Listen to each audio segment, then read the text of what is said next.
Néhémie, chapitre 13.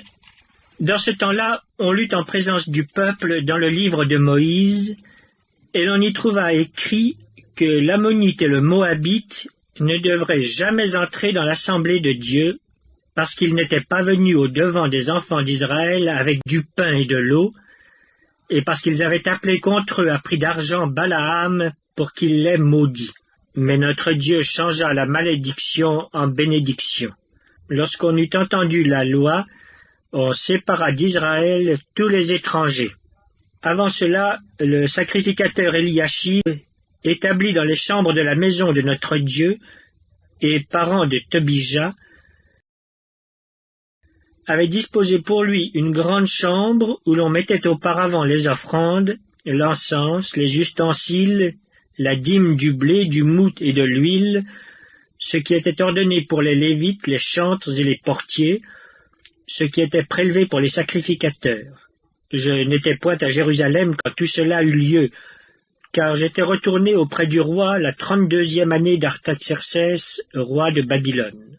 À la fin de l'année, j'obtins du roi la permission de revenir à Jérusalem, et je m'aperçus du mal qu'avait fait Eliashib en disposant une chambre pour Tobija dans les parvis de la maison de Dieu. J'en éprouvai un vif déplaisir, et je jetai hors de la chambre tous les objets qui appartenaient à Tobija. J'ordonnai qu'on purifiât les chambres, et j'y replaçai les ustensiles de la maison de Dieu, les offrandes et l'encens. J'appris aussi que les portions des Lévites n'avaient point été livrées, et que les Lévites et les chantres chargés du service s'étaient enfuis chacun dans son territoire. Je fis des réprimandes aux magistrats et je dis, « Pourquoi la maison de Dieu a-t-elle été abandonnée ?» Et je rassemblai les Lévites et les chantres, et je les remis à leur poste. Alors tout Juda apporta dans les magasins la dîme du blé, du moût et de l'huile. Je confiai la surveillance des magasins à Shelemia, le sacrificateur, à Tsadok, le scribe, et à Pédaja, l'un des Lévites, et je leur adjoignis Hanan, fils de Zakur, fils de Matania, car ils avaient la réputation d'être fidèles. Ils furent chargés de faire les distributions à leurs frères. Souviens-toi de moi, ô mon Dieu, à cause de cela, et n'oublie pas mes actes de piété à l'égard de la maison de mon Dieu, et des choses qui doivent être observées.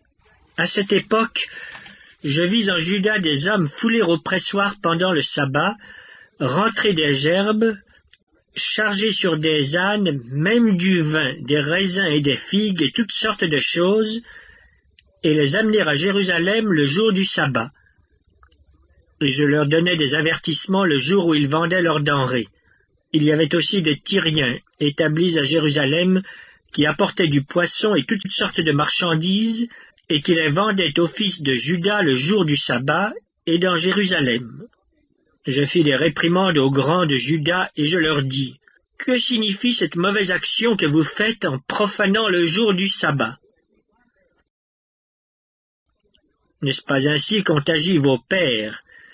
Et n'est-ce pas à cause de cela que notre Dieu a fait venir tous ces malheurs sur nous et sur cette ville? Et vous attirez de nouveau sa colère contre Israël en profanant le sabbat. » Puis j'ordonnai qu'on fermât les portes de Jérusalem avant le sabbat, dès qu'elles seraient dans l'ombre, et qu'on ne les ouvrît qu'après le sabbat. Et je plaçai quelques-uns de mes serviteurs aux portes pour empêcher l'entrée des fardeaux le jour du sabbat. Alors les marchands et les vendeurs de toutes sortes de choses passèrent une ou deux fois la nuit hors de Jérusalem. Je les avertis en leur disant, « Pourquoi passez-vous la nuit devant la muraille? Si vous le faites encore, je mettrai la main sur vous. » Dès ce moment, ils ne vinrent plus pendant le sabbat. J'ordonnai aussi aux Lévites de se purifier et de venir garder les portes pour sanctifier le jour du sabbat. Souviens-toi de moi, ô mon Dieu, à cause de cela, et protège-moi selon ta grande miséricorde. À cette même époque, je vis des Juifs qui avaient pris des femmes asdodiennes, ammonites, moabites. La moitié de leurs fils parlaient l'asdodien et ne savaient pas parler le juif. Ils ne connaissaient que la langue de tel ou tel peuple. Je leur fis des réprimandes et je les maudis. J'en frappais quelques-uns. Je leur arrachai les cheveux et je les fis jurer au nom de Dieu en disant « Vous ne donnerez pas vos filles à leurs fils et vous ne prendrez leurs filles ni pour vos fils ni pour vous. » N'est-ce pas en cela qu'a péché Salomon, roi d'Israël? Il n'y avait point de roi semblable à lui parmi la multitude des nations. Il était aimé de son Dieu, et Dieu l'avait établi roi sur tout Israël. Néanmoins, les femmes étrangères l'entraînèrent aussi dans le péché. Faut-il donc apprendre à votre sujet que vous commettez un aussi grand crime et que vous péchez contre notre Dieu en prenant des femmes étrangères? Un des fils de Jojada, fils d'Eliashib, le souverain sacrificateur, était gendre de Sambala le Horonite. Je le chassai loin de moi. Souviens-toi d'eux, ô mon Dieu, car ils ont souillé le sacerdoce et l'alliance contractée par les sacrificateurs et les Lévites. Je les purifiai de tout étranger, et je remis en vigueur ce que devaient observer les sacrificateurs et les Lévites, chacun dans sa fonction, et ce qui concernait l'offrande du bois aux époques fixées, de même que les prémices. Souviens-toi favorablement de moi, ô mon Dieu.